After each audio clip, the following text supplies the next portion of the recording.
John Wehner, The Rock, brought to you by Gutter Helmet. Say goodbye to gutter cleaning forever. Gutter Helmet by Lenore Home Solutions. 888-5-HELMET. Good morning, John. How are you?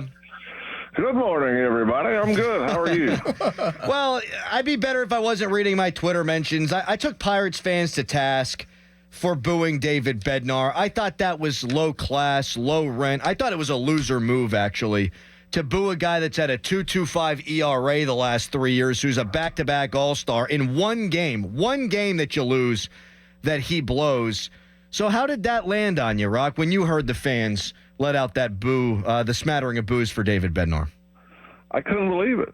I mean, I couldn't believe it. I'm watching. I'm thinking, I mean, are they booing the decision not taking him out? Or are they actually booing David Bednar? But, yeah, it's a shame because the guy has been so good, not only on the baseball field but off the baseball field. He does so much in the community. He's just a good dude, good person, and he's been dominant. He has been nothing short of dominant in a Pirates uniform, and he's struggling with his command right now. And I don't know. I understand everybody's entitled to boo, but I'm with you. I was shocked and didn't think it was warranted. John, how do you feel about Rowdy Tellez sticking up for David Bednar after the game?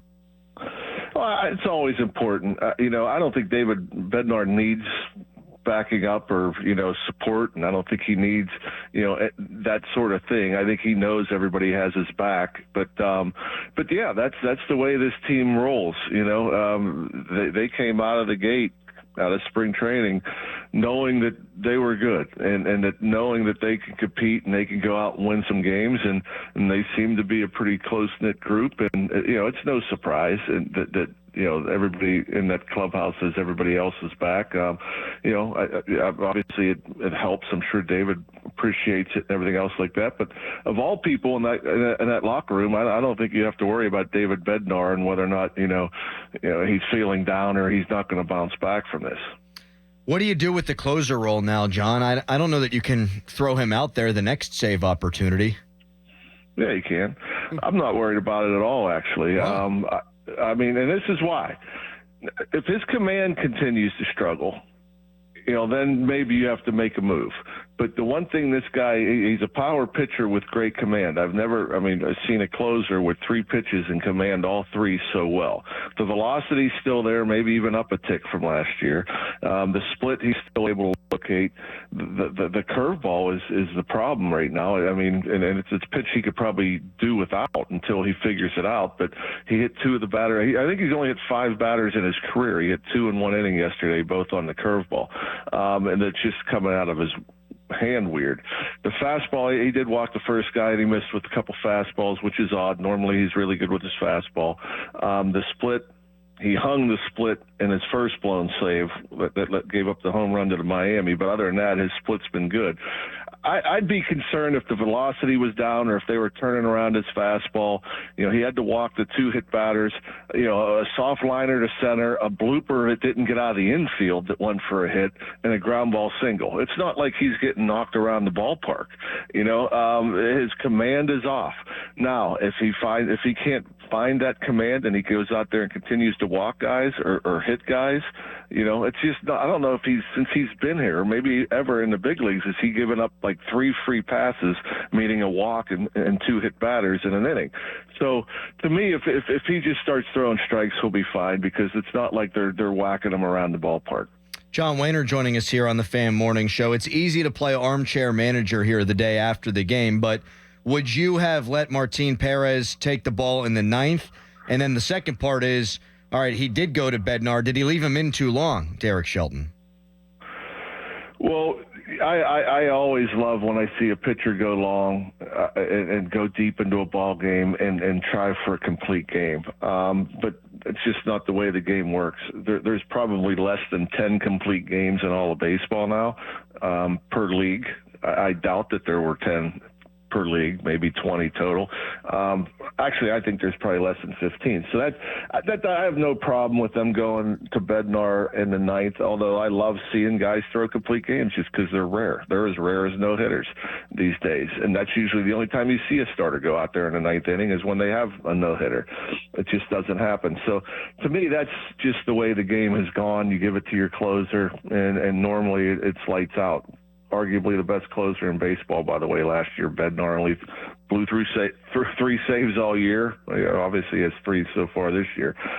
Did he leave him in too long? Once you give up the lead, you can have somebody ready. I don't remember exactly the situation. I know he obviously gave up the lead, and I don't know if he was in there to give up the 5th run or not. But yeah, once you get up there, I mean, that's the other thing. He blew the save. He only threw like 12 or 13 pitches. So it wasn't like he was taxed. Normally when you blow a save, your pitch counts up, and that really wasn't the case, and plus they have a day off today. So I don't have a problem with either of those. I mean, like I said, damage was done at that point, and this guy hasn't worked a whole lot. He missed most of spring training, and so, let him throw some more pitches. John, Jackson Holliday is being brought up by the Orioles. He's the best prospect in minor leagues. Has the timeline changed on Paul Skeens, in your opinion, as the days go on?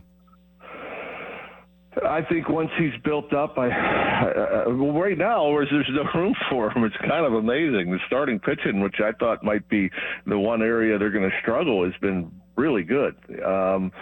Surprisingly enough, I mean, Perez is carving guys up. Gonzalez has been good. Falter had a nice start, obviously.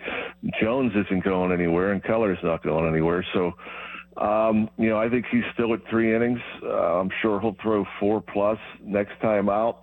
I think once he gets built up and over that threshold of whether it's 5 or 6 innings, and if there's a need, he will fill the need. That's my guess. I don't know exactly what they got with him, but he's still obviously just getting used to the 5-day rotation, and he still hasn't thrown enough innings for me to even think about him coming up here. That doesn't mean it won't be in a month or so if there is a need. Like right now, there's no need rushing. As long as they're winning ball games and they're getting what they're getting out of their starters, I'm okay with there. But Jackson Holliday wasn't even the best player on that team down there. That Kerstad or whatever is hitting like 550. I was surprised to not see that kid. We saw them a lot this spring, but he's obviously a super talented guy, Holliday. I don't know what the need is to bring him up either, but I don't know their situation. But Skeens, I think we see Skeens by June.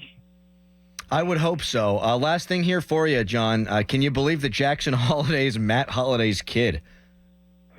Well, yeah, what's that mean? What do you got with that? I don't understand.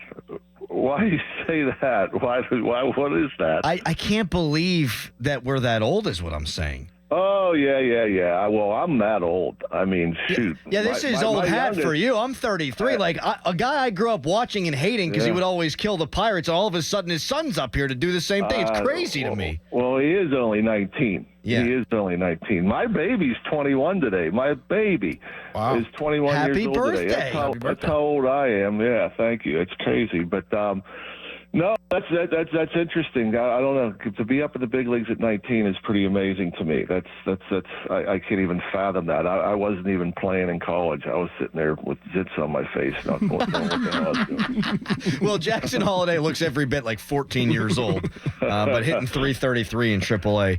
Wehner, it's our favorite segment of the week, man. Thank you for coming on. Hey, always a pleasure. Look forward to next week. Thanks, John. Brother. Take care. Okay. I'm a little perplexed that he was perplexed. Yeah, he was. Hey, Matt Holliday's 44, and I just couldn't believe it. I feel like he was killing the Pirates last season. He was like, yeah. Well, what do you mean by that? What do you mean by that? Hey, always good to ask the follow-up question. Maybe I wasn't clear.